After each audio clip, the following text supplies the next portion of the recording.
All right, what's up, everybody? Welcome to Alabama Nation YouTube channel. Make sure to like, share, subscribe, all that good stuff. Here to talk about some Alabama versus Wisconsin. All right, there's a lot to talk about. Obviously, some news coming out about making the Pac-6. There's just a whole lot to talk about. Now, of course, we love talking college football. But with that being said, I'm going to let you guys go around the table here and basically give your information where everybody can find you. Starting with you, Ty, then Coach Carl, and then Coach Sean. Yeah, you can find me at Around the Table Sports. You can find me on the Bama Standard. You can find me with John or Coach Sean or Coach Carl, to be honest with you. You can find us tomorrow, 9 a.m. Central Standard Time, and on Bleacher Report. Coach Carl. Yes, man. You can find me on Twitter as Coach KD Taylor, or you can check out my YouTube channel. It's On the Block Sports Talk with Coach Carr. I haven't been posting anything lately because we've been heavy off into the high school football season. But once we get some free time, man, get a the first 6 hard weeks, and then we get a bye week, and then I'll go ahead and drop a video or two. But other than that, man, you can find me on here with these guys, man. Some of the smarter guys in the business. Appreciate it. Coach Sean. Yeah, definitely check out Coach Carr. Got some really good clips on his site, on his page, live from the game, man. That Coach Saban hit hard, man. It was great. It's the best one I've seen, best view I've seen. You can definitely find me at JMHO Sports Talk right here on Twitter, right here on YouTube, both JMHO, just my humble opinion. You can also find me with these guys, with Coach Carr, with John, with Ty, all together. Just any of these guys' channels and JMHO. Tap in with us. All right. So I guess we'll start off. We'll start off with Alabama versus Wisconsin, right? It's going to be 11 a.m. kickoff for Big Noon. It's in Camp Randall. There's a little bit of noise coming out right of Wisconsin. One of their linebackers talking a little bit of noise. But for the most part, I think there's a lot of respect between when it comes to Kalen DeBoer, Luke Fickell being there. I'm a huge Mike Tressel fan, right? Phil Lingo, the new offense coordinator, and all that good stuff. But with that being said, starting off with Utah, what are you really looking for when it comes to this game between Alabama and Wisconsin? What are you going to be concentrating on? Like seeing, is it an improvement? Are we opening up the playbook? Like stuff like that. Yeah, I think for me, this game is less about Wisconsin and more about Alabama. What I mean when I say that is there's some people out there that think that they're being hesitant with the playbook. But let's say, for instance, that we've only gotten to page 2 of the playbook. It's time to get to page 4 or 5. And I say that because Georgia's on the horizon. I'm not of the mindset that that's the game where you really want to be opening up the playbook and saying, oh, we haven't done this one yet. Let's try it here. Listen, I know there are people who still don't really believe that Georgia is the back-to-back national championship Georgia Bulldogs. And that's fine. You can believe that. I don't know that we know for certain yet, but we do know they're a darn good football team. I hope that the offensive line is better, but also John, Coach Sean, Coach Carl, I don't know that USF possesses the blitz package I don't know that Wisconsin possesses the blitz package of USF, right? USF blitz is at like 63% clip. They're the fastest offense in college football, running 3 plays a minute. I don't know if they're going to get Alabama into those situations, but I'm looking at Alabama to avoid them. So for me, it's a lot less about Wisconsin and a lot more about Alabama. Ooh, I like that take, Coach Carl. Man, I say the same thing, man. Wisconsin going to play hard. But I just don't understand why everybody's so worried about what Wisconsin bring to the table. It's a Big Ten school. Only thing they really going to bring is physicality. They don't spread the ball out, kind of like South Florida did. South Florida came out with spread concept. They widened the field. They used every inch of the field. They ran the ball. They took deep strike shots. They had a dual threat quarterback to rush for unforeseen amount of their yardage against us because he wasn't afraid, for one. They came in, they talked the talk when they came in. They said they was coming in to beat us, and they showed up with that same mentality that they came to beat us. And they really backed it up. I was surprised they played that well. And then I went down their roster and started looking at some of the transfer that came in and some of the defensive people that added to the staff from last year. I wasn't so surprised they played that well. And then we had 2 guys playing out of position that we shouldn't have been playing anyway, and Wickham Forms to stay in the game a little too long for me. Yep. I would have pulled him in the second half, the beginning of the second half, or maybe early in the second quarter because he struggled so bad. I would have never moved Tyler Booker from the guard to the tackle. I would have just tried out another tackle. I mean, you experiment on one side, you might well experiment on both. And then at that point, that 3-3-5 when they got so much pressure when they run up in that eagle front and putting all that pressure coming up the middle. Because now you put an inexperienced guy in the middle on top of an eagle, and you got to be able to read the A and the B gap when you line up on the eagle front. So I want to done on that. And with Wisconsin just gonna line up in an even front and just try to go at you. They're gonna try to use their strength, Yep. and they will to get downhill to come after you. And that's going to be the biggest issue with Wisconsin. And I think Alabama going to be geared up to handle that, being that they made the transition in the second half and start moving the ball even better in the fourth quarter. So now that they got that reps in the fourth quarter, driving down the field, laying bodies on people, moving them down the field, Wisconsin may be in a little trouble because now you commit too many resources to the box.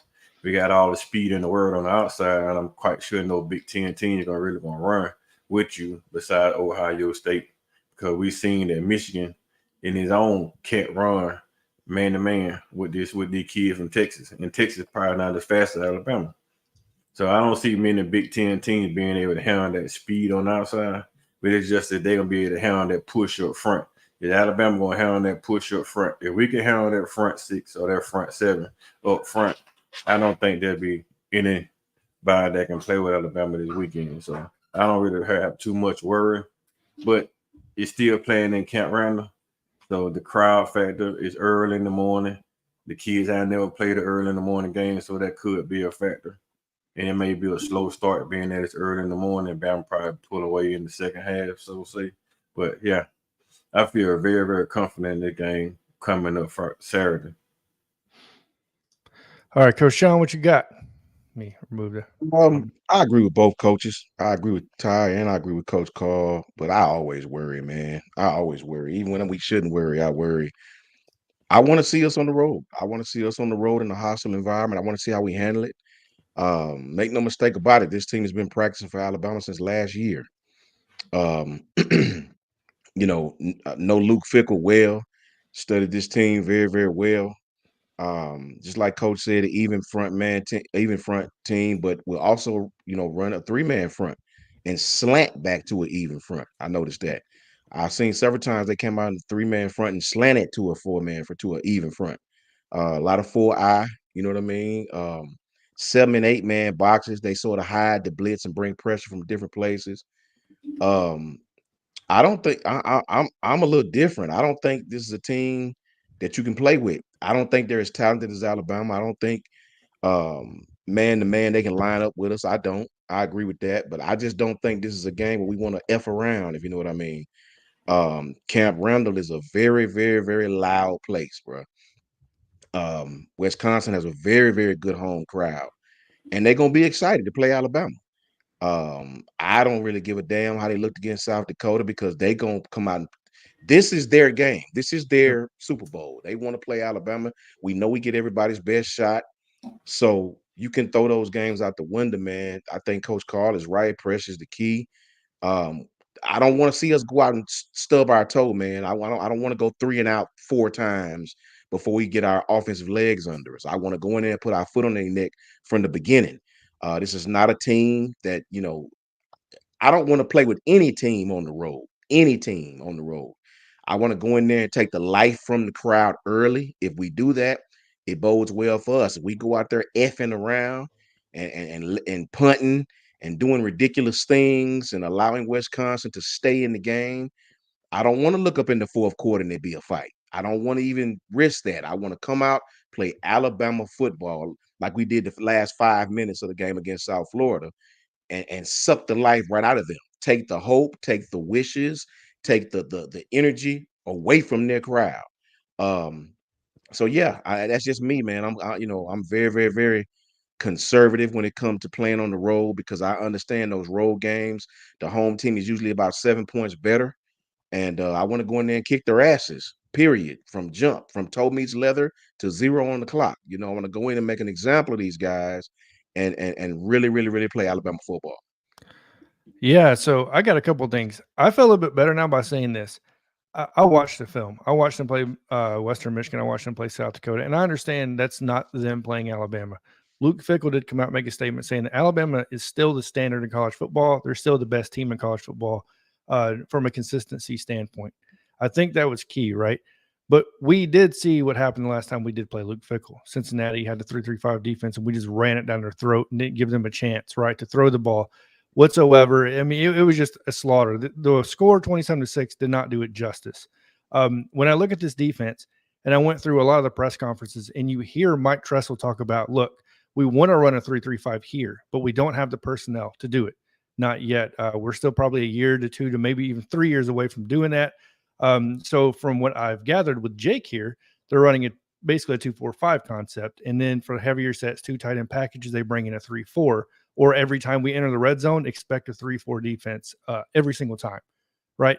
So after looking at that and looking at what you can do to attack that defense, it doesn't bode well, in my opinion, for Wisconsin, because Jalen Milroe, his speed, and I'm assuming what we're going to do is stretch that defense completely out, unload the box, and let Ryan Williams, Kobe Prentice, Kendrick Law, and Jalen's legs, along with obviously running the ball, completely torch the grass, right? Run the ball. That's just what I've gathered from the film, and it's hard for me to be nice against Wisconsin in this game, because I looked at the South Florida game and I thought the opposite, right? I felt very uncomfortable. I'm like, okay, this defense brings something a lot different than what we're seeing right now, in my opinion. Just a base defense, like Coach Carl said, they're just going to come at you. You're right. It's going to be a man-on-man standpoint, 11-on-11. It is what it is at this point. We're going to get to or not. And I feel a lot better in that concept. And also, obviously, hearing Coach Kalen DeBoer talk about, it sounds like Caden Proctor's coming back in this game, and it sounds like Elijah Pritchett's definitely going to be a starter, right? So that was kind of definitely made in that press conference as well. But I don't see a wide receiver that scares me. They get a dog at running back. I get that. I'm not overly impressed with their offensive line. This isn't the old school Wisconsin running game that we're used to seeing. Phil Lingo comes in, he spins the ball, right? He has an air raid style offense. So a lot is changing in Wisconsin, and that alone makes me feel better about where we stand. Not only are we seeing big change, Wisconsin's going from a primarily running team to now they're not primarily passing yet, but they're edging towards that concept. And you're seeing the struggle with Tyler Van Dyke. His worst season so far starting out, by the way. Completion percentage, everything across the board. So, yeah, I definitely feel comfortable by taking the spread, which if you guys look on the screen here, it's -16. I don't know if it's moved yet or not from that for Bama, and over under a 52.5. So, but yeah, so moving back over to you, Tyke, saying all that stuff, like, what do you expect to see from the defense in this game? Like, who do you think's really going to stand out? And we'll go around and let you guys give your take on that. Yeah, I think that in this game, you're going to see Jihad Campbell continue his pursuit of the Butkus Award. He is having a sensational season, and it's been an unbelievable year for linebackers in general. I mean, every time I'm watching games, there are guys I'm just watching, and I'm like, dear Lord, you're having an unbelievable season. Jihad Campbell's on that list, no doubt about it. Yep. I also think that this is a game where you could see the secondary get a turnover again, right? I think it's absolutely one of those type of situations. But, John, you're 100% right. And this is something before USF, you and I had about a 45-minute phone call. You were about to hop on a stream with Coach Sean. Yep. And I told you something very similar in the sense of USF worried me more than Wisconsin. That's not to say that Wisconsin doesn't have a better roster, but I have the boxing companion sitting right there. I point to that to say styles make fights. USF caught Alabama when the offensive line was being shuffled around, when they're undergoing a schematic change. Last season, neither Tyler Booker nor Jaden Roberts started, and you had a quarterback conundrum in a hurricane. Timing is everything. And that Todd Orlando defense, they're going to live by the blitz and die by the blitz. When it comes to Wisconsin, I agree with you, John. Like, there are some pieces on this Wisconsin team I look at and I'm like, you're a dude, you're a dude, you're a dude. I don't discount that. But as a collective, what are you bringing to the table? And for Alabama's defense, I understand that last week USF ran the ball, But in my humble opinion, to quote Coach Sean, I think the majority of their effectiveness running the ball came in that first quarter and a half. Did they have some effective runs after that? No doubt about it. But you also had an offense that couldn't stay on the field. And when they were putting drives together, kept giving the other team the ball, fumble on the kickoff. Alabama's defense wasn't put in the best position. And you had a quarterback that operates in that veer and shoot system beautifully. Absolutely beautifully. He knows what needs to be done, and he's very good at getting it done, especially in the read option game that they run. Tyler Van Dyke's not that guy. Like, he might be a better passer, sure, but I think that plays into what the defense wants to do as opposed to a quarterback who you have to account for. Alabama last week, and this is the last thing I'll say, defensively, Alabama got in trouble last week whenever they crashed in on the running back. When they stayed home, when they stayed disciplined, and Q-Rob had a phenomenal game at keeping his eyes disciplined on the quarterback. He was really impressive. But when the defensive front stayed disciplined and they all didn't crash the interior, they nullified it. This game, don't get me wrong, they'll stay disciplined, but they will be able to guess more correctly if they crash on the interior. Coach Carl, what you got on this defense from Wisconsin? I mean, that's the same thing I was going to say last week when the defense was doing all that bending and crashing. They gave too much upfield. Like, you give up the middle of the field. Boom. This guy here is a dual threat quarterback with a lot of speed. So he took the middle of the field. He took that grass and he ran with it. He picked up big yards after big yards and big yards and big yards. And he was basically the whole run game. Accuracy-wise, he wasn't that accurate. Yeah, I think if that was Tyler Van Dyke we played last week with that South Florida offense, he probably gave up, 2 or 3 more touchdowns because he did miss 2 or 3 wide open passes that could have been caught, and they were still running on some cornerback doing too much of playing man instead of getting back in their drops. And then running with the guys, every time you drop in with a wide receiver, you're running with a wide receiver, you train to touch him. If you can't feel the wide receiver, you beat. Either you beat over the top or he done stopped on you and did a stop route or something, came back. So you still beat. If you can't feel him, you beat. And last week, it was a lot of times you could see these guys running and their eyes is on the ball and they're reaching back and they don't feel nobody. Now you got to turn and try to catch up, and the ball was just overthrown, slightly overthrown.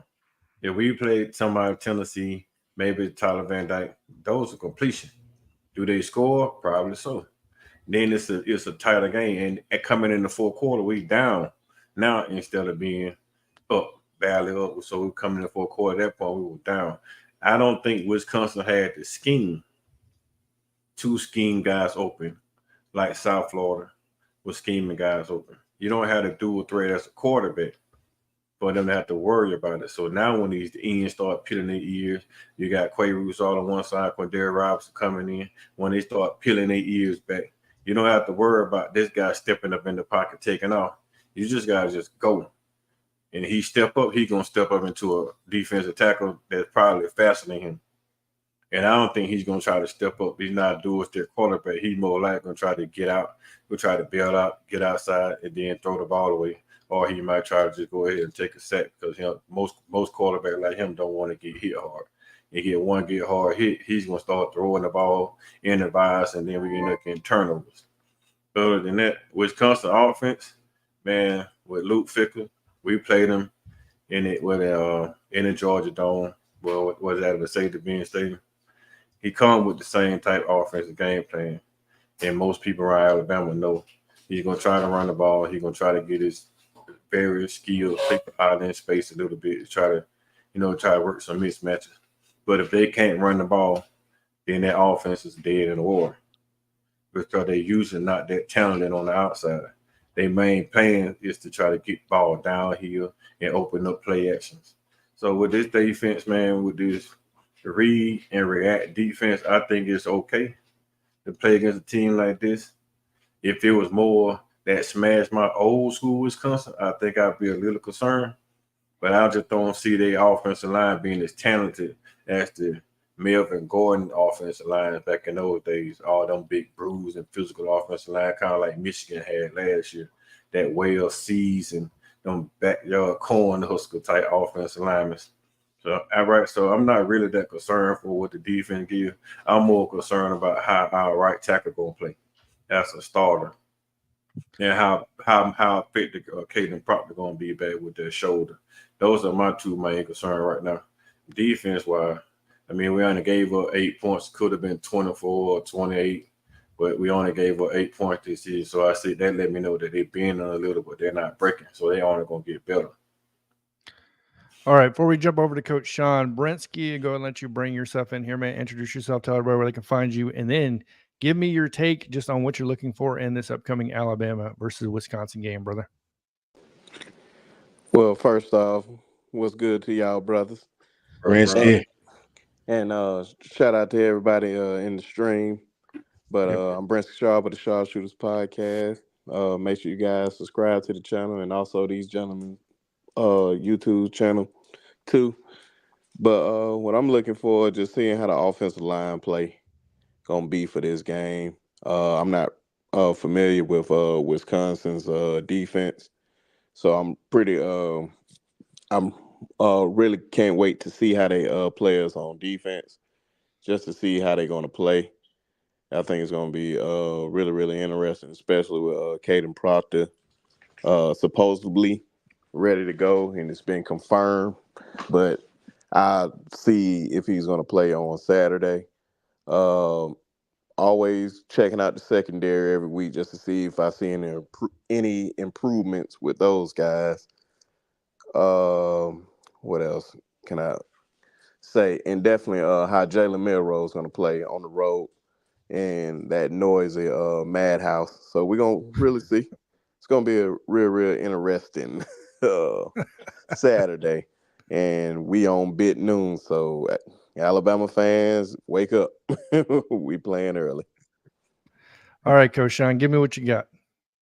First, shout out to my brother Anthony Riggins in the house, man. Former military vet right there, 88 Mike, put in a lot of work, about 10 years worth.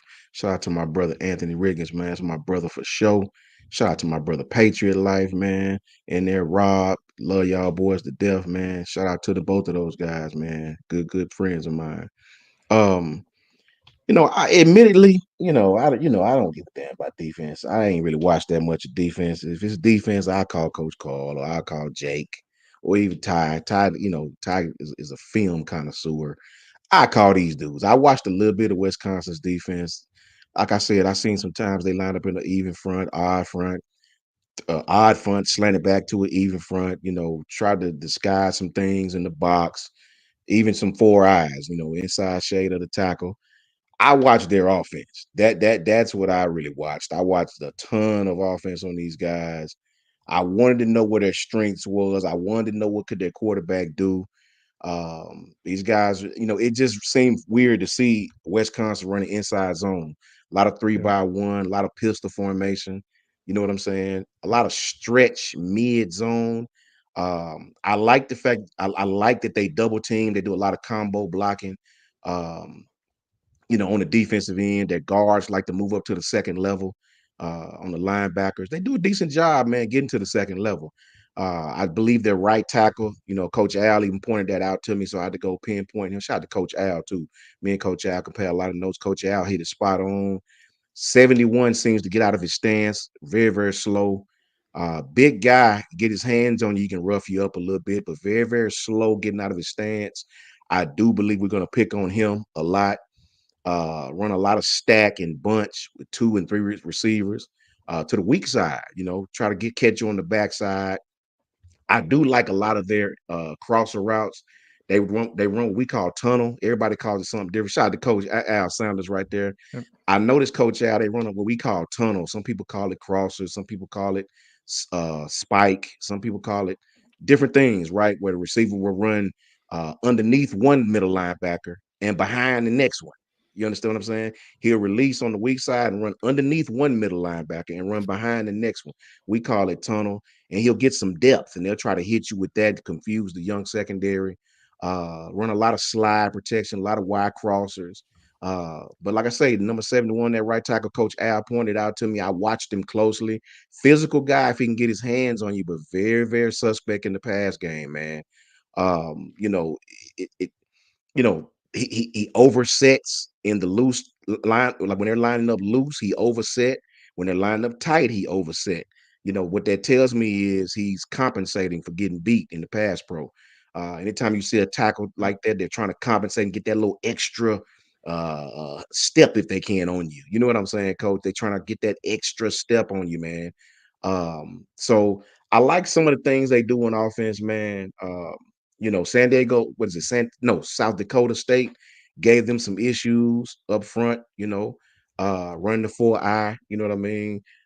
Guard had a lot of success, you know. It was just real different watching the defense that they ran against these guys, man. That 4-eye, that defensive lineup where the DN is on the inside shade of the tackle.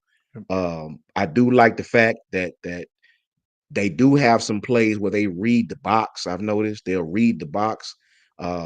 You know, they'll run quarterback draws out of it. If you try to go 4-over-3 against these guys, meaning 4 defenders to 3 receivers, you're trying to match them with 4-over-3, 3 DBs against their 3 receivers with an inside linebacker, maybe, you know what I mean, or safety, depending on what you're running.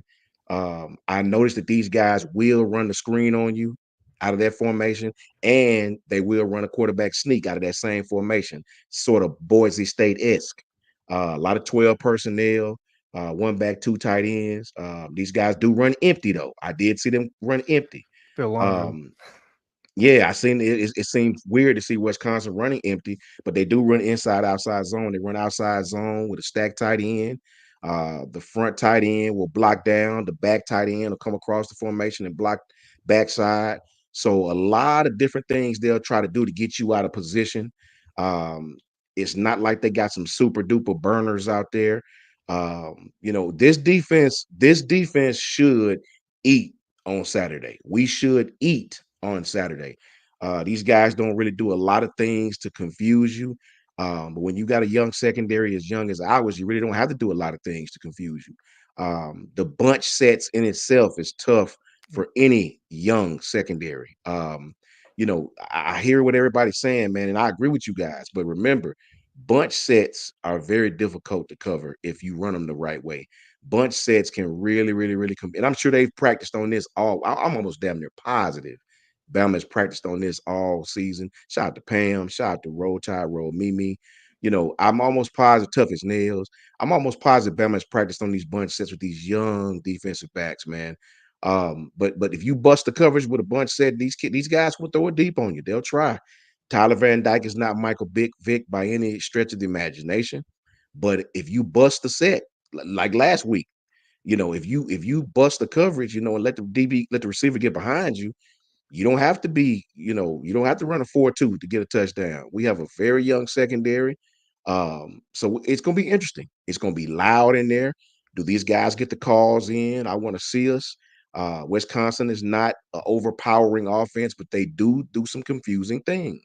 You know, any coach will tell you if outside zone is blocked well, right? They'll double team the defensive end. They'll let the guard peel off and get up on the linebacker. If outside zone or inside zone is blocked correctly, that's a 10, 15-yard gain. So we're going to see, man. We're going to see. I mean, everybody made great points, and I do understand what they're saying, and I agree. We should put belt to ass this game, but the truth is in the details, man. Will we do it? Saturday will tell the story. All right, so a couple things out of this. I've done plenty of my research. I've thrown the stats up here for you guys as well. And look, like I said, I took a long time to figure out where Wisconsin really can come at Alabama and make this more of a competitive game, in my opinion.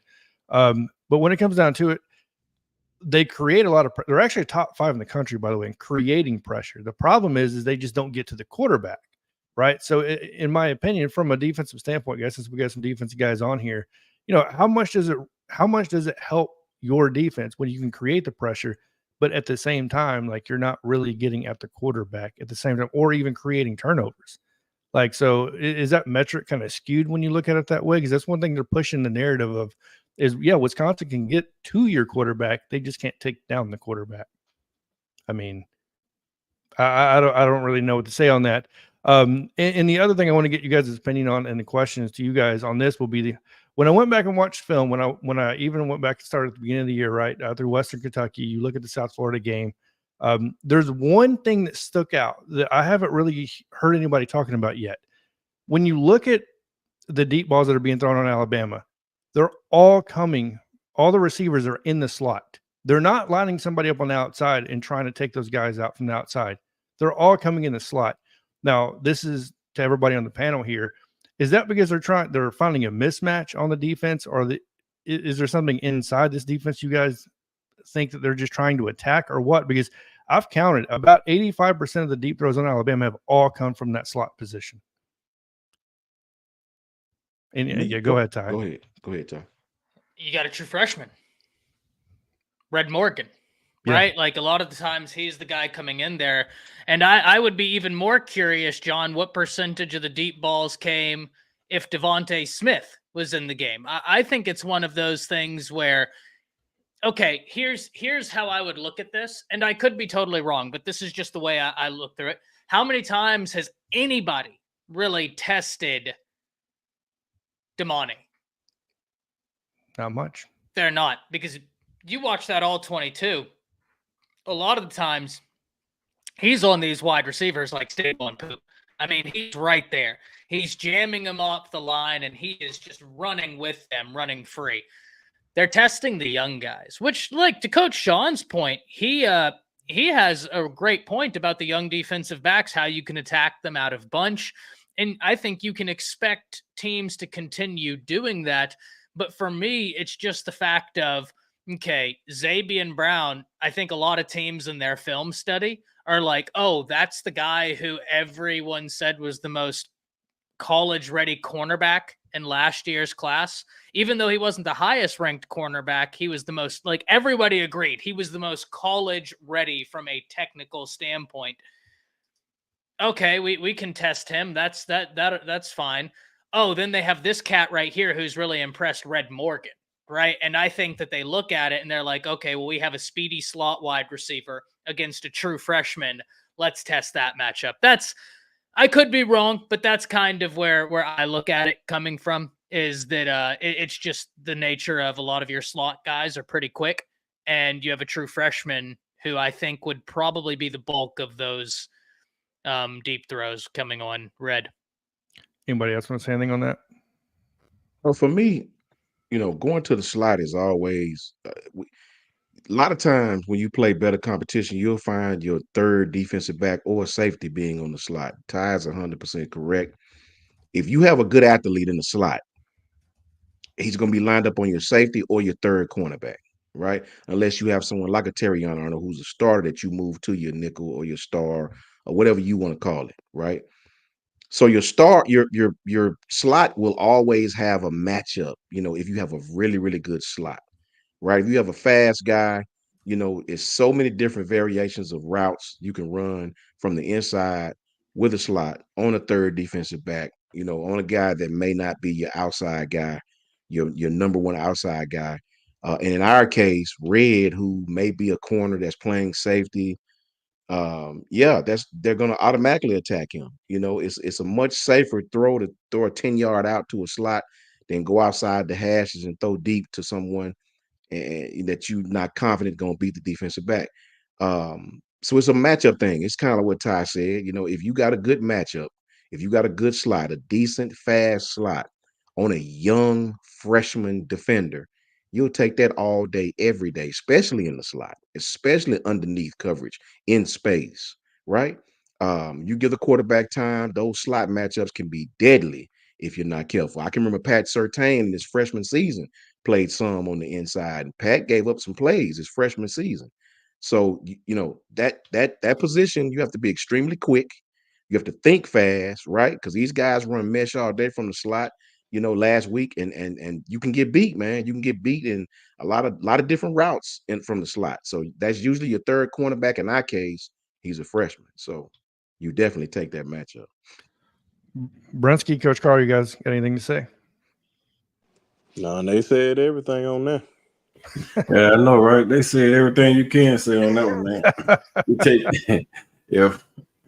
If I got a freshman playing that slot, man, that slot receiver, I'm gonna put my best catching, fastest slot receiver in there in that slot. I might even put my number one receiver in the slot.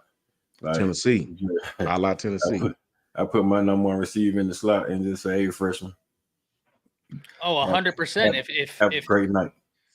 If we were playing a team and they put a true freshman in the slot, I'd look over at any one of the wide receivers for Alabama, whether that's Jeremy. You might even use Jeremy just because he's so experienced and be like, hey, school this kid. Like, just go to town. I know Ryan Williams is otherworldly talented, probably the highest ceiling, but Jeremy's no slouch. He's a quick dude, and he's so experienced. If I'm an offensive coordinator, I'd line him up in the slot, or Kendrick Law, or Prentice, like one of the more experienced guys, just to be like, school him. Take him to school. Then that's what happened last week, man. You know, he started putting Giovanni Bernard in the slot. That's how he started getting open for passes, because on the outside, he wasn't winning. When they put him in the slot, he started winning. And Miro started feeding him. I think he started feeding him a little too much, which threw everything else off. And then as soon as you go back to the slot to Ryan Williams, boom, another touchdown. It's like those mismatches in the slot, man. It's a reason why you have a number one and a number two corner. That's a reason. That's a reason. Yep. I appreciate it, Patriot Life, for the $10 donation, gentlemen. Have a great evening and a great Friday. Roll Tide Roll. You too, man. Life. Yeah. So the one thing I feel like that's not being talked about enough as well is something I mentioned at the very beginning. Wisconsin's going to be without their senior linebacker at that middle position. We're talking about Jake Chaney. And I think that's one thing I feel like Nick Sheridan and them have to take advantage of. Why? Because if you look at this defense, a lot of it runs through that middle linebacker position, whether that's where the blitz is coming from or he's helping the outside linebackers line up. I've noticed on this defense. And obviously we're going to be without Justin Jefferson the first half as well. But in my opinion, I think it would be a really wise decision to attack the middle of that defense where those inside linebackers are at least in the first half.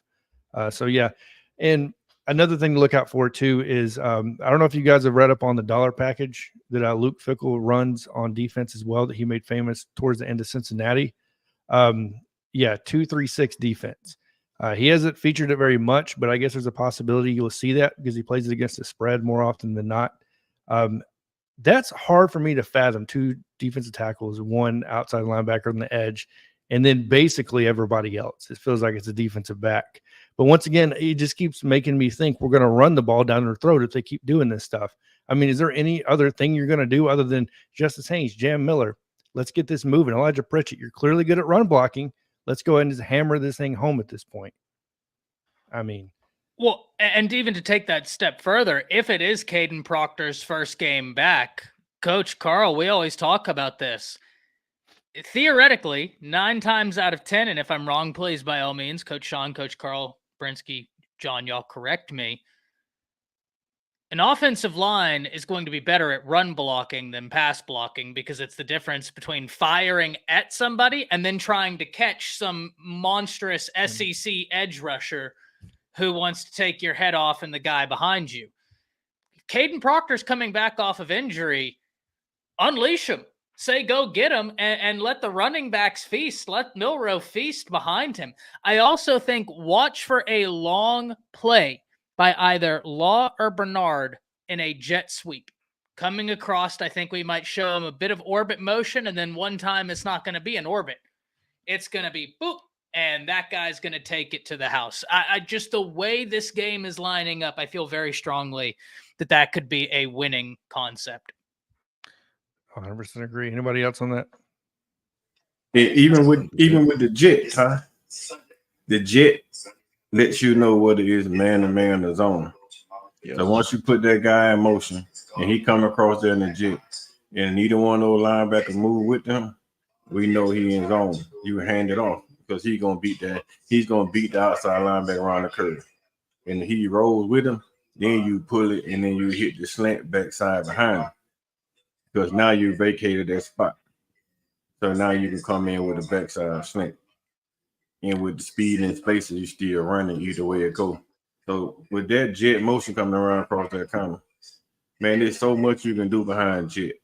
And a lot of people put somebody in motion just to see what the coverage is. Like, I want to know what coverage you're playing. Let me put a guy in a little shadow motion. Boom. I'm going to send you in motion. If the linebacker roll with him or the safety or corner whoever roll with him, then you turn around and send them back to that very same spot. Now we go back to our original play because we know what you're running. And then we had a play for just a play call for a zone. Then we opt out of that play, call it all of it to another play. We check it to a man. That's all jet motion does. That's all most motion does. It's just give you idea of what type of defense somebody playing. That's why when I was calling defense, it's like a defense coordinator calling defense. If you sent somebody in motion, I would just shift.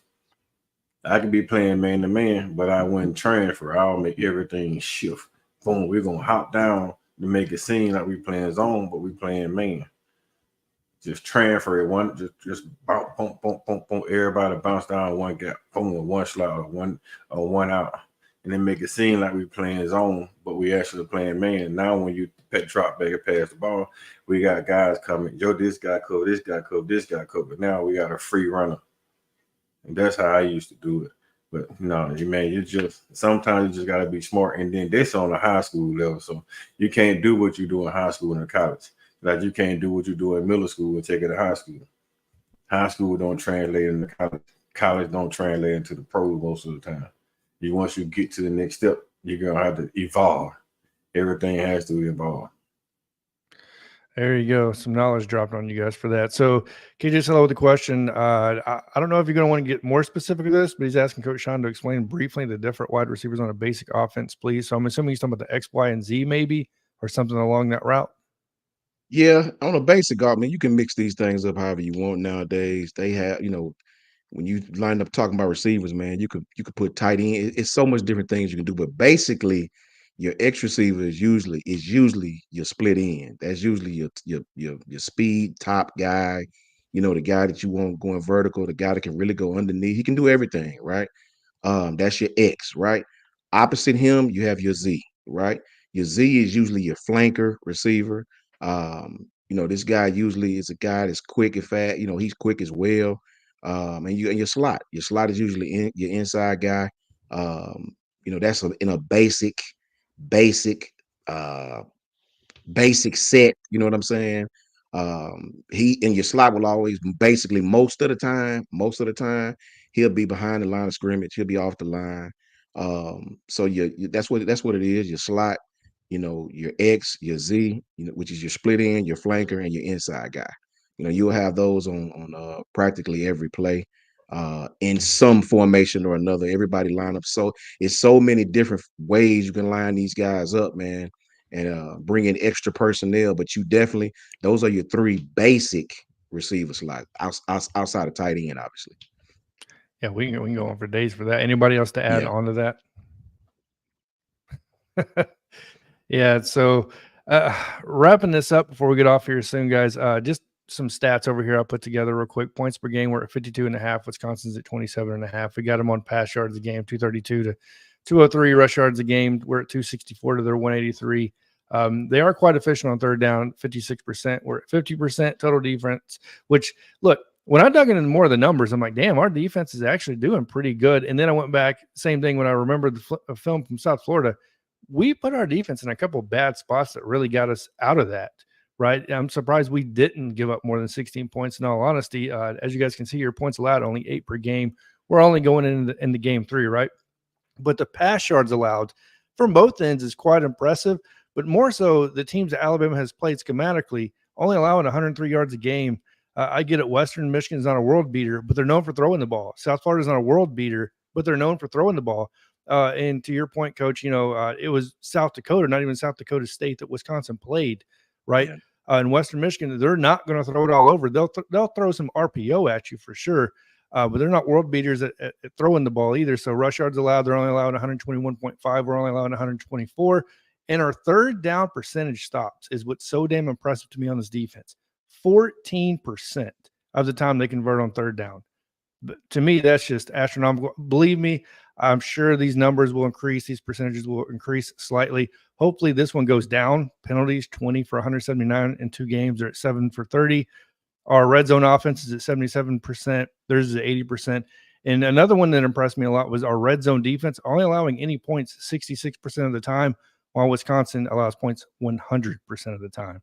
So, yeah, is there anything that really sticks out in stats that you guys have looked at or that's on the screen for you guys? Not for me, man. For me, this is not even a stat game, man. Yeah. For me, this is a pride game. For me, just for Yep. me, man. Brinsky, you could chime in on this. For me, bro, it's just about a want to. We didn't play well last week. We didn't play well last week until the last 5 minutes of the game. Wisconsin gonna be hyped to play Alabama. Come out and really show the world, man.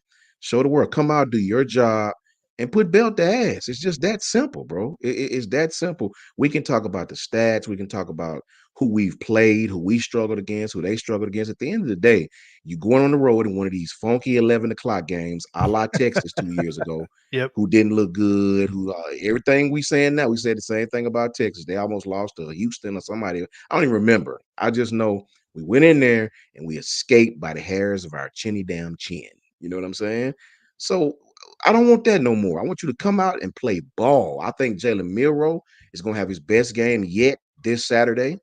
He's heard everything that's been said, and I think Jalen himself would tell you, I could play better. I could play better. I'm sure Jalen would tell you that, right? I'm not, I'm sure Jalen would tell you that. And I expect Jalen to bounce back heavily this Saturday and have his best game of the season. Talk to me, Brinsky. Come on now. Yeah, that's really all it comes down to, because we all of us watched the game last week and we seen how we played not Alabama football. We was really playing soft. I know we missing our left tackle, right tackle is just terrible all game long. But like Coach Sean said, man, this is really just a pride game. Do you want to? And I think after they seen how bad they played or whatnot, like, yeah, it's like what Apollo Creed said in the second rock. Yeah, man, I won, but I didn't beat them. That's all it came down to. And I feel like that's how they should feel. And I hope that they do feel that way and come out ready and prepared. Like, hey, man, like Nick Saban said, bro, this a new team every year. Whatever you did last year is last year. It's time to play ball now, man, because we literally like 2 weeks away from Georgia. And as of right now, how we playing, I don't see us beating them. And that's just God honest truth. Because we keep playing like this, yes, we're definitely going to lose. And it may be by double digits, especially if we don't get that line together. And that's just all honesty. So these guys got to come out there ready to play ball. And I'm just ready for them to, especially like the O-line, to really smack these boys in the mouth. Like, show that dominance. Like, we are Bama, and we're going to continue to be Bama.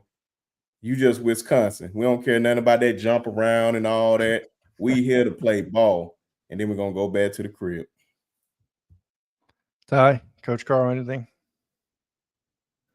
Yeah, I'm going to answer. Stephen G says who wins the time of possession could factor into this game. You're not wrong, but I also think that's just different styles, right? Because Stephen brought up that Wisconsin has a better time of possession per game. That's because they're not explosive. I would be very interested to see explosive play rate, i.e. plays over 20 yards this season. Give me 1 second. I think Alabama would probably be very high up there, just considering Jam Miller has 2 touchdown runs like that. Justice has 2. Ryan Williams has, 3 plays. All 3 of his touchdowns were like 30, 40 plus yards. Jalen Milroe has some. Basically, it's just that is a good point about time of possession, and I definitely want to see Alabama extend drives, not just 3 and out. But Alabama's offense is also like very explosive. And so I think that it's going to be one of those things where it's like time of possession, so long as Alabama's offense is operating within the scheme they want to, they might not even have as high of a time of possession as one would think while still having an absolute beatdown.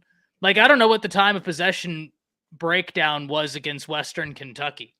Right? Like, let me look that up real fast, and that'll really It was actually pretty close because they had like an 18-minute drive on us. But to your point here, I'm looking at a Wisconsin article right now. Wisconsin didn't have a pass over 20 yards or a run over 15 yards in the last game at all. So, and the one notable thing you're seeing on these Badger forum boards is there's no explosiveness in this offense.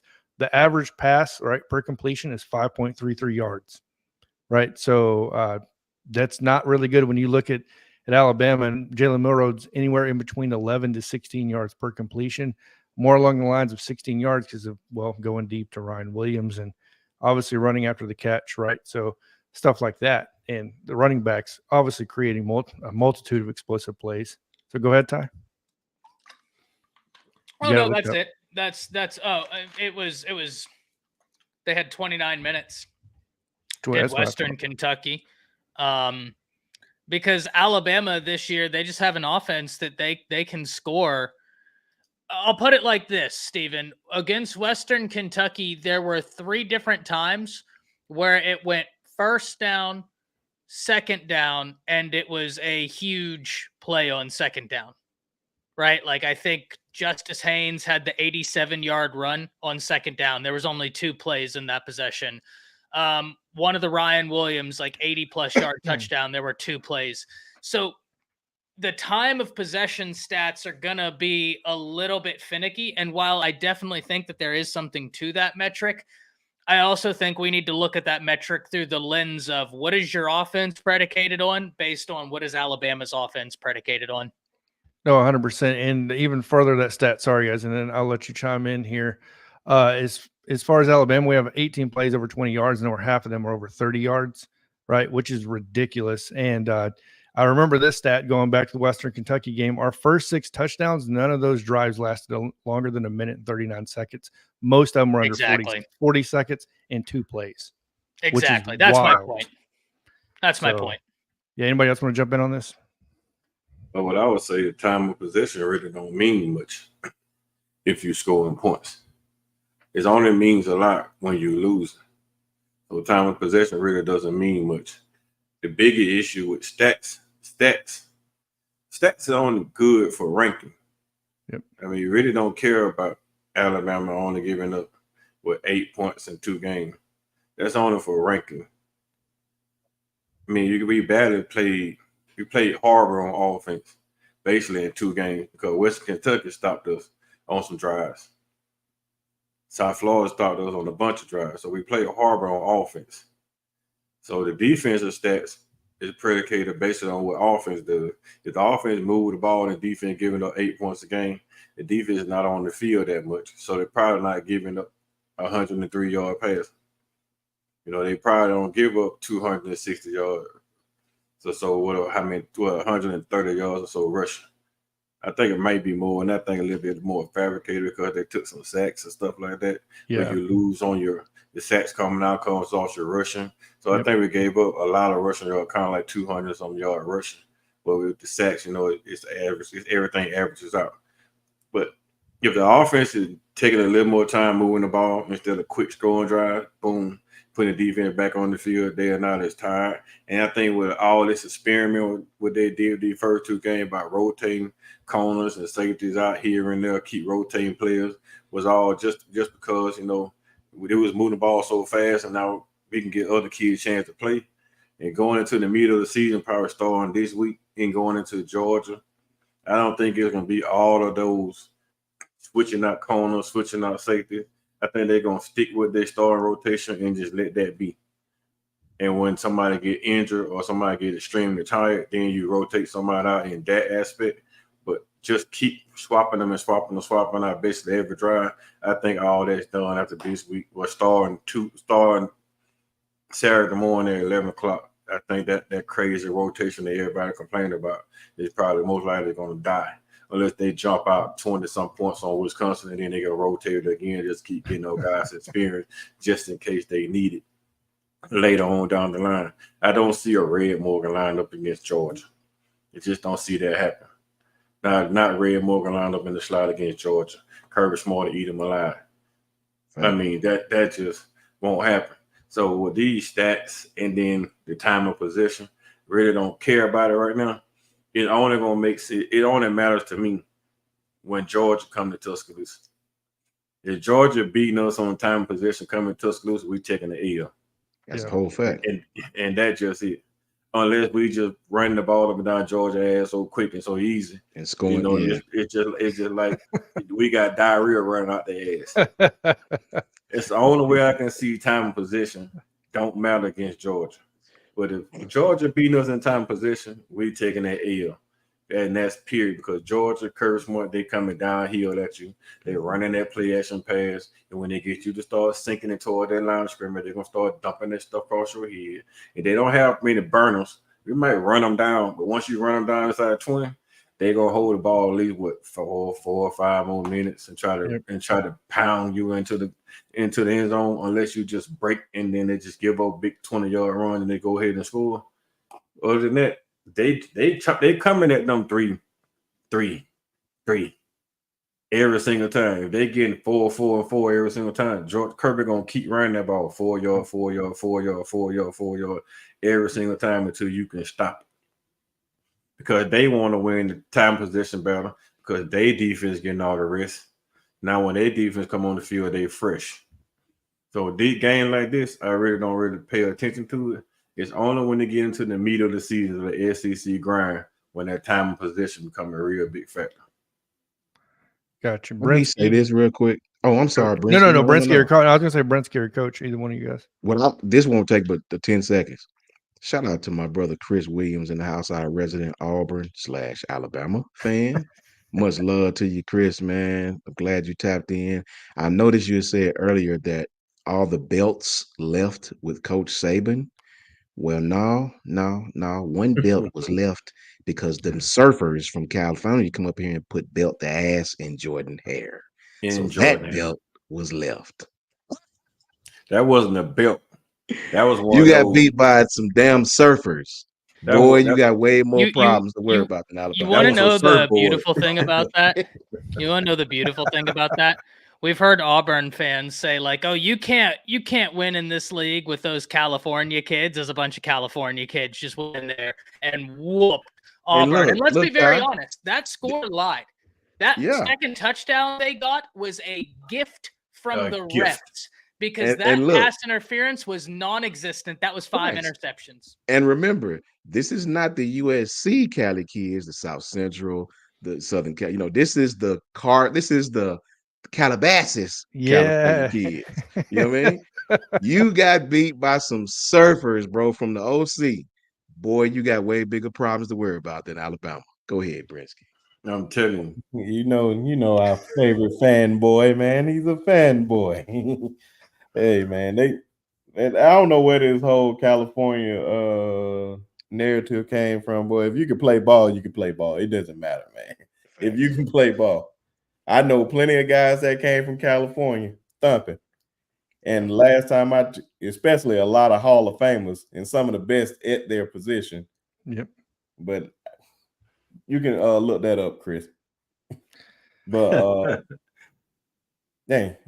Talking about him made me forget what I was about to say. Surfboard the ass.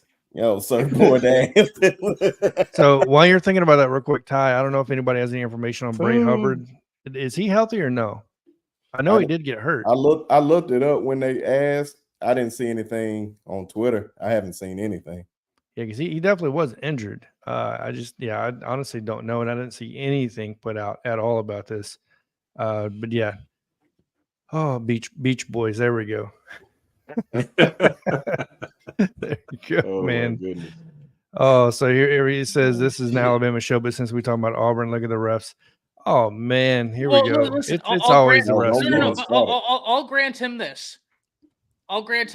I don't know if for the majority of the game there was awful refereeing, because this is what I will give him.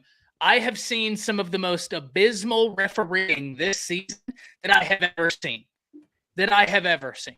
You know it's bad when Jahad Campbell is chasing down a quarterback that's still in bounds, that's trying. Yeah, and they call that flag. That sucked, man. He pushes him out of bounds, and they call unnecessary roughness, late hit. It's like, did you want him to just run to the touchdown? Is that where? So that very well could be true, Chris. I have, in your favor, seen some of the most abysmal reffing. Aaron Murray is a former UGA quarterback. He did that breakdown of Alabama USF, and he was appalled by how often USF did not draw pass interference penalties because he said they were running down these wide receivers, holding on to them. But I will also say this, Chris. That defensive pass interference that led to the second touchdown, that was another one of those abysmal calls, but it went in y'all's favor. So I have no doubt that the refereeing, if they called that defensive pass interference when that should have been an interception, I have no doubt it was awful refereeing because that was an example of awful refereeing. That was a clear, clean play by the cornerback. And in fact, there were 2 interceptions that got called back, and I don't think either of them were DPI. I think they were both clean. But I will give him this. I have seen god-awful officiating this year. Yeah, especially the one with Jordan Jefferson. I don't know. I'm Clean like, when I hits, see now, like, man, come on, man. If they throw him out, bro, I just give up. Well, that's why I do agree with Chris on this one. They throw targeting fouls if you sneeze on the quarterback. I completely agree with you there. I completely agree with that. 100%. But Auburn complaining. They took 2 targeting fouls and then they overlooked targeting fouls on Auburn because they were taking shots after shots, especially when they got down 14-7. They started coming in, dropping their head, trying to take people out. Well, it's just like the unnecessary roughness. I think Ty Simpson's going to be a great quarterback for Alabama next year, but they called Western Kentucky on an unnecessary roughness last week. 4 years ago, that's a play where you take that defensive end down on a steak dinner night for that hit on a quarterback, right? Like it caused an interception that's not on Ty. You're a quarterback. You see an open wide receiver, you go to pull the trigger, and then wow. That's not on you. That's the game of football. But they called that, and I was like, boy, that's not a penalty. That was a great play. They say he hit him in the face mask. That, I guess. That was a great hit, man. And Ty, I know you pointed out one super questionable call in Formby. Obviously, the holding where the defensive end, I think it was defensive end, just was falling down. He fell down, and Formby just laid on him and holding. And I'm sitting there, and I'm like, this is the 4th game I've watched today, and in every single one of these games, these refs are dog water. What is happening? Now, I can explain that one to you, Ty, because I took the class for the refereeing. I took the class for the refereeing. If you pancake block, you got a pancake block on the back. You can't pancake block them on the stomach. If they fall on their face, you can put your hands on them, push them down, but you can't lay on them. If you lay on them, it's going to be considered a holding penalty. Oh, wow. Okay. I didn't know I that. did not know that. Okay, fair play then. That's crazy. The more you know. That's that knowledge drop. That's why. Not that way. The man. Some of the best in the business. Yeah, I had to learn some rules this year, so I took the class for refereeing and just went through it. So I learned. I'll tell Chris this: you guys got to fix Peyton Thorne some type of way, and everybody piling on Peyton Thorne, but remember this, Chris.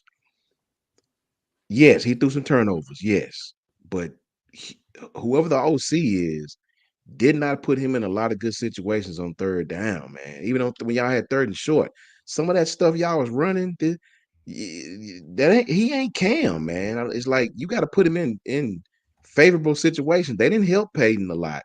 That line didn't help him a lot. The play calling didn't help him a lot. Peyton is gonna take the brunt of the loss because he's the quarterback. Too much credit when they win, too much when they lose. But Hugh didn't help himself on offense, bro.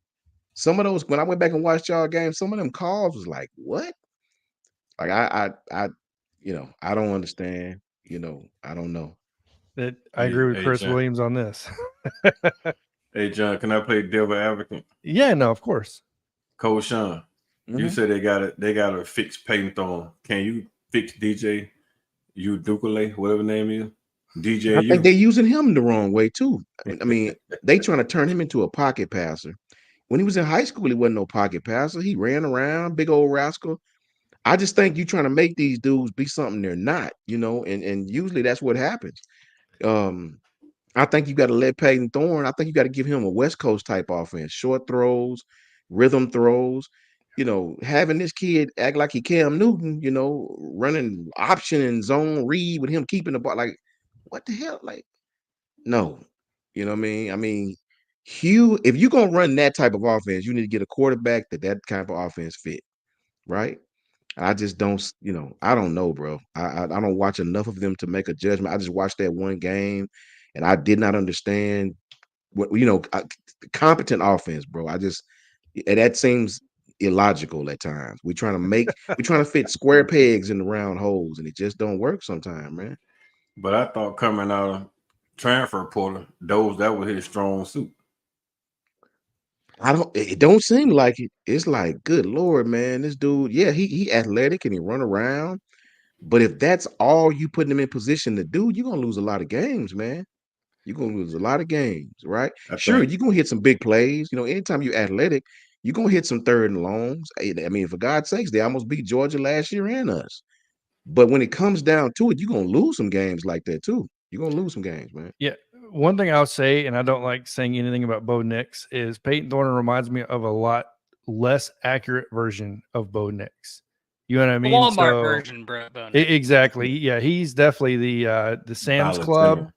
Yeah, exactly. Not that I have anything against Mountain Lightning, but yeah, that's pretty much what you're getting in this instance when you get Peyton Thorne. They got to fix the interior of their offensive line. They interior their offensive line from guard to guard. They got to fix that, bro. They was getting it made me thankful we had the interior we have after watching that game. Well, Coach, what did I list as my 3 questions for Auburn were?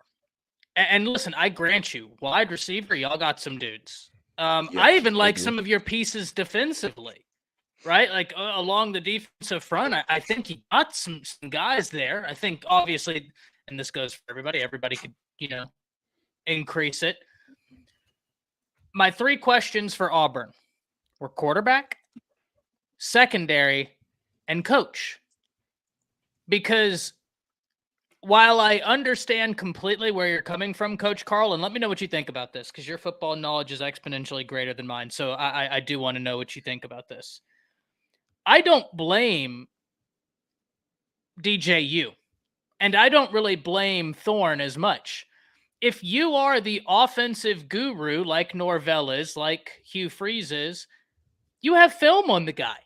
Formulate an offense that works for his skill set. And that's less so with Thorne, but with DJU, Norvell drives me up a wall because you told everybody that these 2 quarterbacks I have that were backing up the guy last year, they could have won a natty. We were wronged for not being there. Then as soon as the season was over, you told one of those guys to leave so I can go get DJU. Like, yep. If you got to put him in the position. And Hugh Freeze is one of those cats where I get it. He is a good offensive mind. I don't disagree with that. But dare I say his wins against Bama have massively inflated his value on the totem pole of offensive coaches. He's not Lane. He's not Sark. He's not DeBoer. Hell, I don't think he's Alex Golish. He's not Heupel. Nope. And you're right, Chris. They almost hired him. And I made a video when they were looking at him, and I was like, that's a mistake. He is underperformed. Yes, he had a 10-win season at Ole Miss in that same season where he got lucky to beat Alabama. You remember the fumble Rooski where the ball ping-ponged off of 18 different players and the guy caught it? Like, it's always the craziest thing. I think he would be a bit more effective, Chris, but I also think that I'll put it like this. He lost his last 4 games at Liberty. Liberty is like 15-1 since he left. He has a worse record at Auburn than Brian Harsin had. Meanwhile, he can utilize the transfer portal. Harsin couldn't, not to this degree. Lane Kiffin has Ole Miss looking exponentially more dangerous than Hugh ever had them. Hugh had DK Metcalf and Brown, and neither one of them sniffed 1,000 yards. At a certain point, true, I have to start asking questions about, like, where do you rank on this totem pole? Because I think you're too high. Yeah, Laquan Treadwell was his only 1,000-yard receiver, I believe. We looked that up. So yeah, no, there's that says a lot. that says a whole lot. These two guys are stars at the wide receiver position in the NFL, and Laquan was the only one. Yep. I think And I like I Laquan, said, he's not in the NFL right now. that's what I'm saying. That's crazy. That speaks a lot about you. And a lot of the guys that come to him besides Laquan Treadwell, no, I'm about to say Laquan Treadwell, Laramie Tunsil, Yep. pretty much all of them faded out. Robert Mdici, And yeah. Dicey, Like he ain't even, is he even still in the league? He was I don't supposed to think be so. one of them ones. But Hugh Freeze, I don't think they have anybody. that's what I said. Hugh Freeze is really overrated, man. And we just come down to it. That's why I'm trying to figure out why guys want to go play for him. What's the difference between he and Petrino? I think Except- They both tear up cities. Oh, there you go. So do you like Freeze as an offensive coordinator though? Just as an offensive coordinator? No, not even then. No, I think not for me. I think that I don't know. I really don't know. I just look at it and I'm like, man, what? I'm not saying you're a bad offensive mind, but I don't put him up there in the upper echelon of like the elite offensive minds in college football, right? Like the veer and shoot that Heupel runs and them. That's a son of a gun to defend, y'all. Like that's a nightmare to defend, and they got a guy out there and Nico who can run it. That sucks. Mhm. Sark will scheme you into like It's a fact. another Hell. dimension. Yeah. Look at our game last year. Lincoln, I have questions. Well, I mean, he's gone a long way into answering those questions with the move he made on the defensive side of the ball this year. But like Lincoln offensively is you don't question that, right? Like you know, I can't put Hugh up there with that, or Kalen Crazy, DeBoer. I man. can't. Yeah, Crazy, Chris. man. I don't know about this one, bro. If you're but yeah, He wasn't the No, best when he bro, had the bro. talent. No, man. I don't know Like about that, like man. you just said, Ty. Liberty is 15-1 since he left. Here's And look at Auburn. Here's my last point, gentlemen.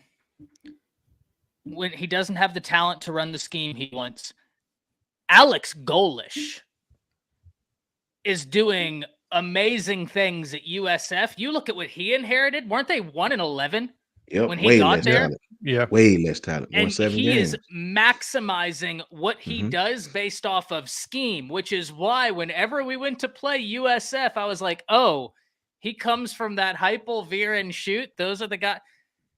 Strap in, boys. He won't be there long. He won't be there long. No, God forbid. And here's what I hope. I hope y'all hang on to Freeze and that you don't get Golish. I know, I right? don't want Golish in the SEC. No. We don't need Go another somewhere one. else. No, don't need another one. We got enough of this Hell stuff no. going on. Go So- somewhere Look, else. Vols Nation champs, from Vols Nation, and you know I'm not a Tennessee fan of Vols Nations. I'll be real with you, but this is what I want you to know, and I want you to listen to this, Chris, and for all these Florida State fans. When I watch Nico, this is what make Nico better than these guys. He has a competent play caller, bro. When you look at Nico, they run a lot of option routes. They run a lot of screens. They run a lot of what we call in coaching FIBs. That's formations into the boundary. They do things to extenuate this kid's talent. You got DJ, they run the ball well enough to extenuate this kid's talent. You look over here at Florida State and Auburn, you're running RPOs, you're throwing underneath in the coverage, you got no diverse run game whatsoever, right? And you want the quarterback to be great. Look at how Tennessee using that Nico kid.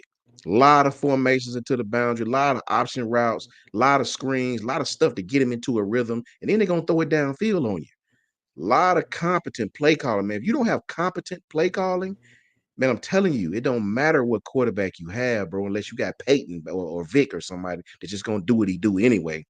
Tennessee is using Nico the way they extenuating this kid's talent, right?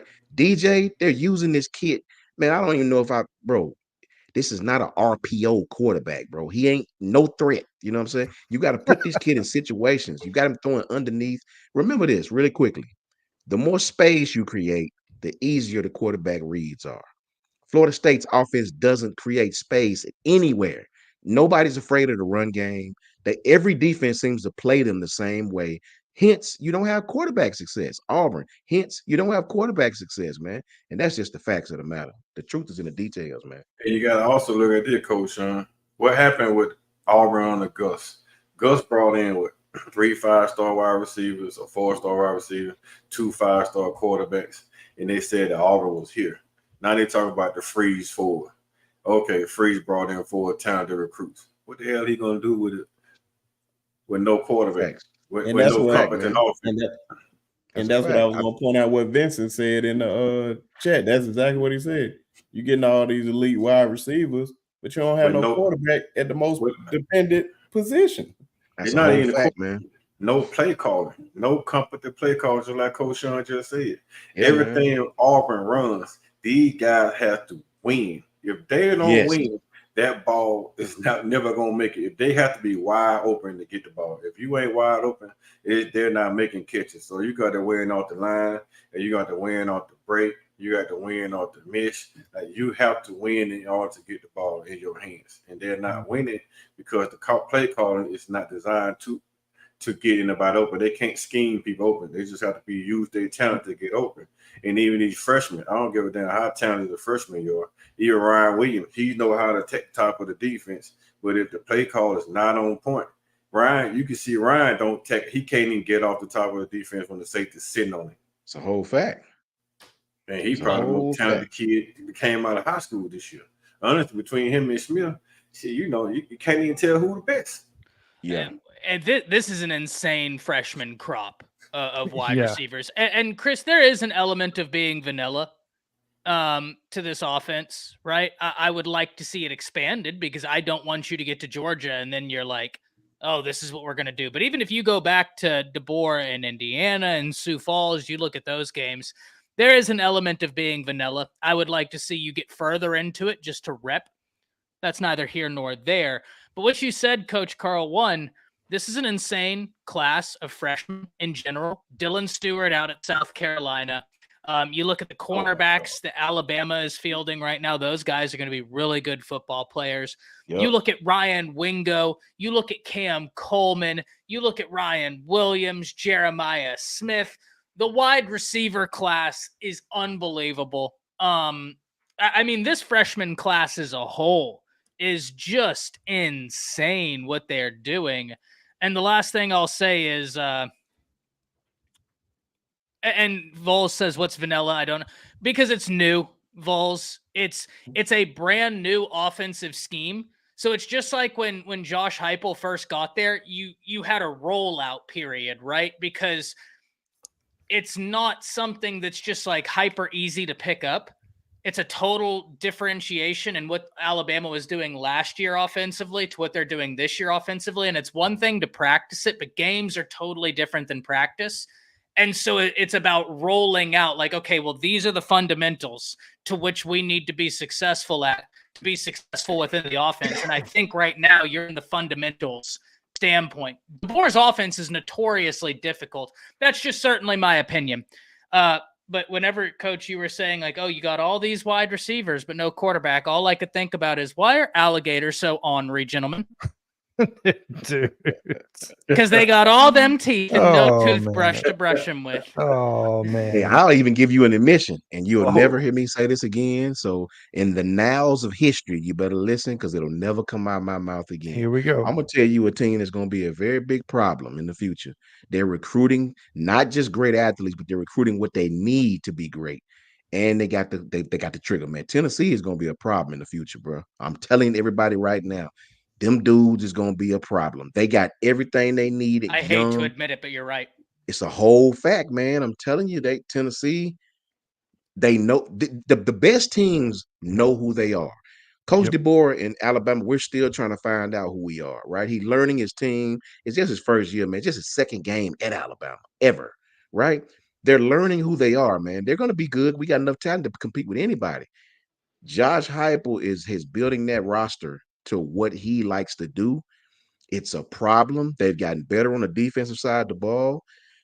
They have depth now. Tennessee in the future is going to be a problem in the SEC for all of us, and that's the straight up truth. All For of the us. nation. For the nation.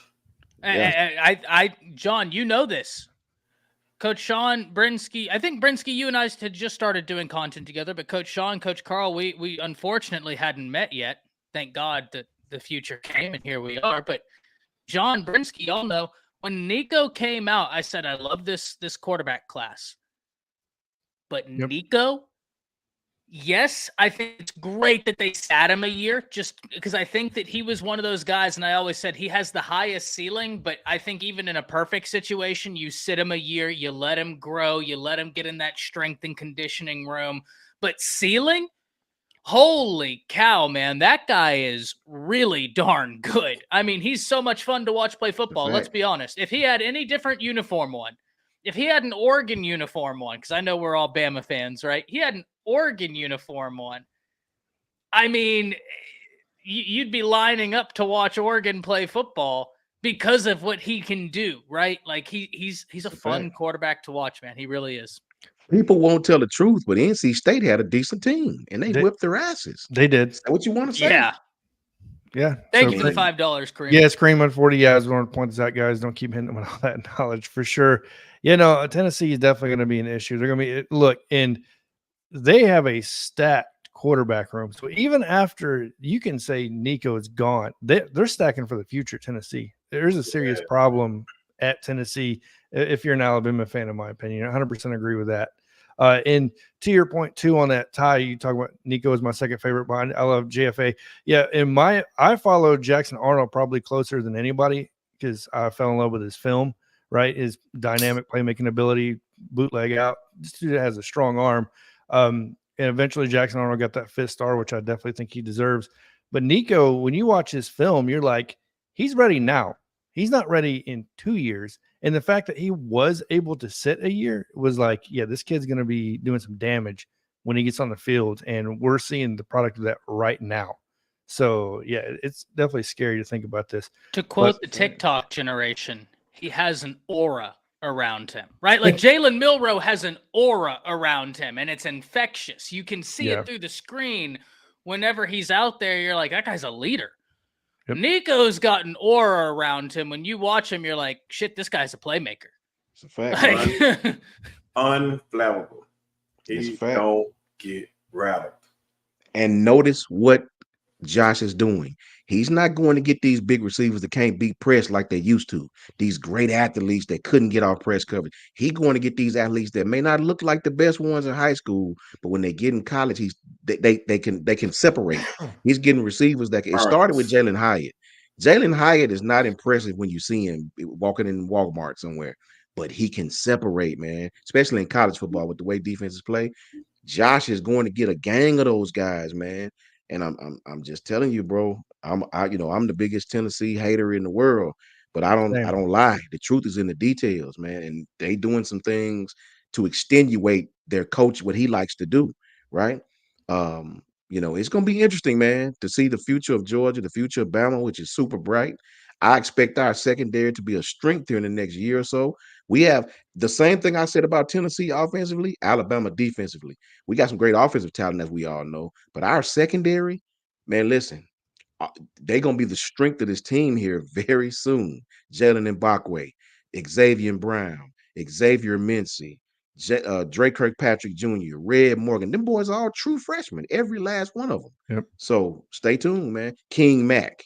Stay tuned. Devontae Smith. I mean, beautiful the list goes. Schematic matchup. Beautiful schematic matchup. And linebackers is beyond deep. It's just beyond anything we can fathom at this point. So to tell him, Coach. All right. So Brinsky, anything on this before we probably wrap this up here in a minute? I'm not trying to take you guys. Even guys that's about to come in, this John Lee. I felt like that was the guy we should have got. So just imagine him and Zay Missy on the field. 2 big 6'3" guys that can run with you, bro. Man, come on, man. Crazy, man. It's gonna be and they can thump. And they can hit. Yep. And of course, can't leave off Jihad Campbell in any conversation. Yeah, what I he's just don't playing think this he's year. going to be here in the They're future, hard. though. They're- That cat's they're heading to hard. the NFL. Yeah. See you later. Yeah, See you later. Yeah. This is last. So that's unanimous across the board. He will not be back. He's gonna, bro, if he plays even at 75%, that this is going to be a bit of a hot take, but if he plays at even 75% of what we're seeing right now, he's a first rounder. He is playing unbelievable football right now. Because I looked at the mock drafts. I love to look at mock drafts way in advance, and they ain't have them on there. I said, okay, that's going to change very soon. They probably have an updated one now. I bet he's on there. If they don't have an updated one, screenshot it, because I guarantee you he's going first round. Yeah, I don't think there's anybody that's going to. Only way he coming back if he feel like it, which I highly doubt. Man. Tim Keenan stock rising too. Oh yeah, Mhm. Tim Keenan got off. He got off. Man. Yeah, Tim, he's been tearing up, the middle. So with that being said, is there anything else anybody wants to talk about? Because we're at hour and 26 minutes, and I'm not trying to take up your entire night. Shout out to my broski. Hey, what? There we go. Campbell averaging over 10 tackles a game right now, all over the field. And it's not even just that, the stats, Coach Campbell, I love you point that out, but or Coach Carl, I love the fact that when you watch this dude, he plays with instinct so much of the time. And that's something I like watching defensive players play with, just that instinct of being on the field. So with that being said, like I said, anything else you guys want to point out or talk about before we get off here?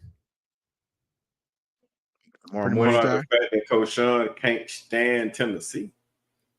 Yeah, Vols Nation, I respect you, man, but I just, You don't. And there's no hate, Vols Nation. I just really, how you have that one. I used to ask a question on my channel, and because it's interesting when you see everybody's answer. I really enjoyed that because it was some answers that I didn't expect to get.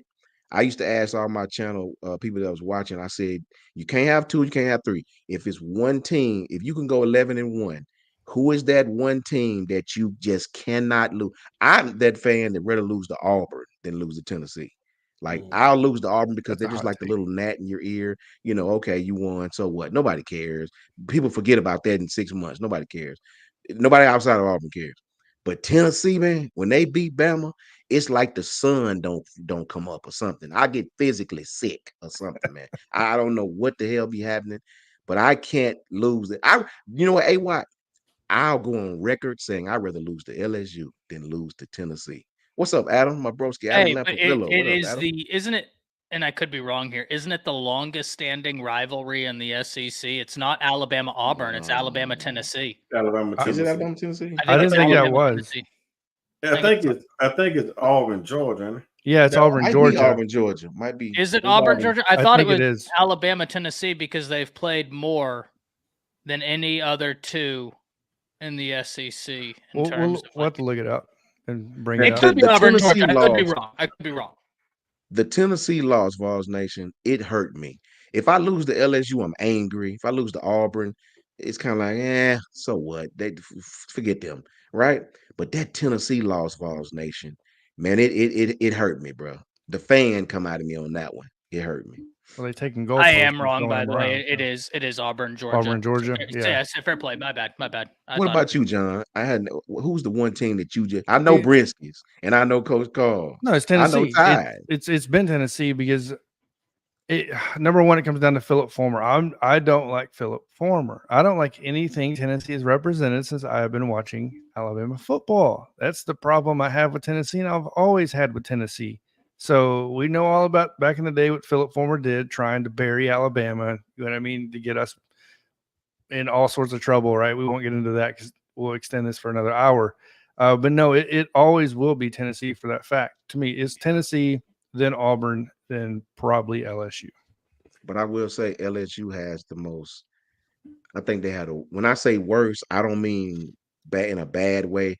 I think LSU has the most Philadelphia Eagle-esque fans in the SEC. Hands down. They peed on our car, and I won't forget that. Hey, they but peed on your car. What do the song Dixieland Delight say? It said beat Auburn and LSU. Then Tennessee too.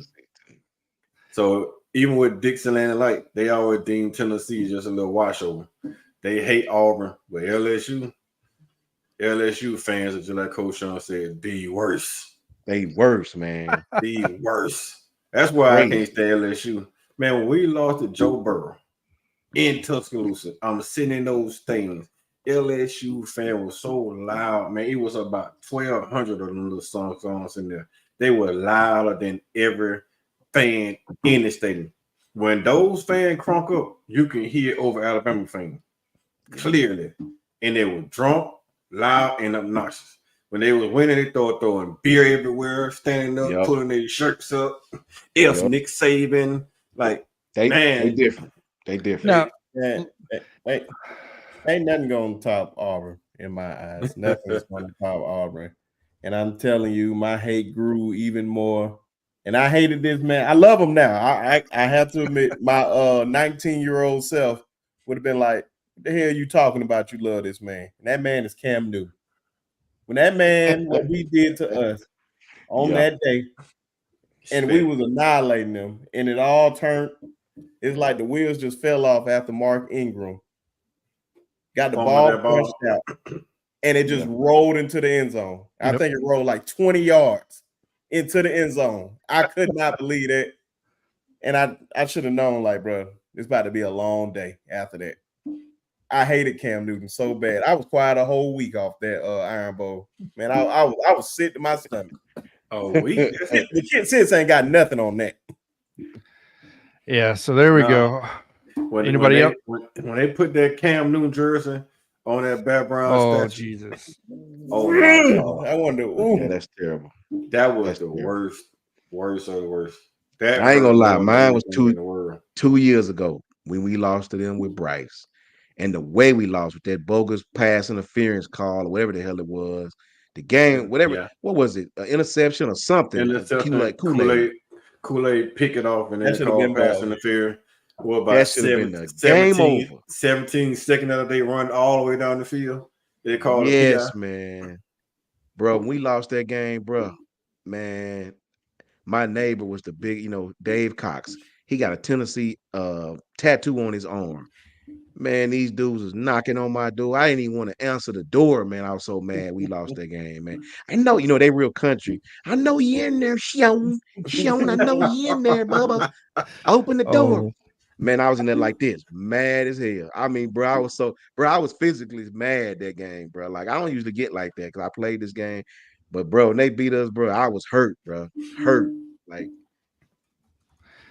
yeah, there you go, guys. So ending on a great note on finding out who hates who, right? So I mean, I don't think there's a better way to end this thing, to be honest with you. But looks like we got some future talking points here in the future here in the next couple of weeks, obviously. But with that being said, anybody else with any last words before we get off here and I'll release you guys back to the wild? Thank you, John, for having us, brother. No, of course. I appreciate everybody getting on here, right? So love the experience, love the talking, love the knowledge dropping, obviously from the coaches and Ty studying film all day, then dropping that, and Brinsky getting on here, getting to know Brinsky and everybody on here really more outside of Ty. I've known Ty for a couple of years, but yeah, a great time. Yeah, exactly. Don't make me bring up that old intro showing you though. You know what I mean? Your original backdrop. So, but yeah, I'll pipe down. Do what? I said I'll pipe down. No, I appreciate you guys getting on here for real though. This is a good time. Obviously, all the knowledge and stuff like that. But tell everybody where they can find you at, Coach Sean, starting at you, then wrapping around and ending with Brinsky. You can definitely find me, guys, if you can, tap in with me at JMHO Sports Talk right here on YouTube. JMHO, that just stands for, if you forget the letters, it's just my humble opinion. JMHO Sports Talk. Go like, go subscribe, and at JMHO Sports Talk. Same on Twitter. Tomorrow morning with my man Ty, about 9 o'clock in the morning, we're gonna get it cracking one more time. Tap in with all my brothers on this channel, as well as Jake, as well as Jance, as well as Smook, as well as Jason, well as Coach I. Everybody, great content from everybody, and thank you, John, as always. Growing channel. Roll Tide to you all. Yeah, you can catch me at Around the Table Sports. Vols Nation asks, where did that name come from? Well, because we do a lot of roundtable panels on my show, but to be 100% honest with you, Vols, I made it because I was doing an internship and I didn't expect it to take off. and then the channel blew up, and that's and now it's too late to change it because branding and all that. So it's around the table sports, but you can catch me there. You can catch me on the Bama Standard. You can catch me every Friday on my live show with Coach Sean, where we roundtable Friday mornings. We roundtable Monday afternoons to give us previews and then the post-game talk. You can catch me Fridays after our roundtable on my channel on Bleacher Report doing the National College Football Pick'em Show. Then you can catch me Saturdays after the Alabama games on Bleacher Report doing the post-game analysis. Would love to have you all over there. All right, Coach moving on to Carl. There we go. You can Go ahead. find me on Twitter at Coach KD Taylor, or you can watch some of my video clips I have been posting from the University of Alabama football games, and that's that's on the Block Sport Talk with Coach Carl. That's on YouTube. Other than that, I'll be around here when I'm free. We ain't in football practice. I'll be around with Coach Sean, with Ty. If Brinsky invite me, I'll show up with Brinsky. Appreciate you, John. No, I of really course. do for the invite. I wasn't doing that tonight anyway. We had the day off, so it was actually kind of cool today. I get a chance to sit down with my brothers and talk football. And I appreciate everybody being here. And one last thing I want to say: go Cowboys. Go Cal. Brinsky. Oh, well, I'm Brent Sharp with the Sharpshooters Podcast. As always, it's in the chat. Hit that subscribe button to the chat. Almost at 600 subscribers. So appreciate y'all. Appreciate you, John, bringing me up here, my brother. You just hit, I said last time we was on together, hit 200 subscribers. Now it's time to get you to 300. So everybody in here should definitely go over there. Shout out to my boy, Coach Sean, my main man, Ty, my boy, Coach Carl. So, man, just appreciate everybody, their support, all the Alabama fans, F Auburn as always, and Roll Damn Tide. There you go. Appreciate everybody getting on here in the comments, all that good stuff, talking, and interacting. We're definitely going to be doing this, if possible, every Thursday, right, for pre-games as far as to the Alabama Nation YouTube channel and all that. Appreciate everybody getting on here. Obviously, Brinsky, Coach Sean, Ty, Coach Carl. Always good knowledge dropping, right? So, it's just been real fun. Thanks for everybody getting here in the comment section, interacting, and thanks for the donations as well. Other than that, everybody have a good night. And as always, guys, roll Tide. And Tua just threw 3 interceptions and 1 pick six. Don't tell me that. Gosh. And Jalen Hyatt just scored against Alabama again. The first one wasn't his fault.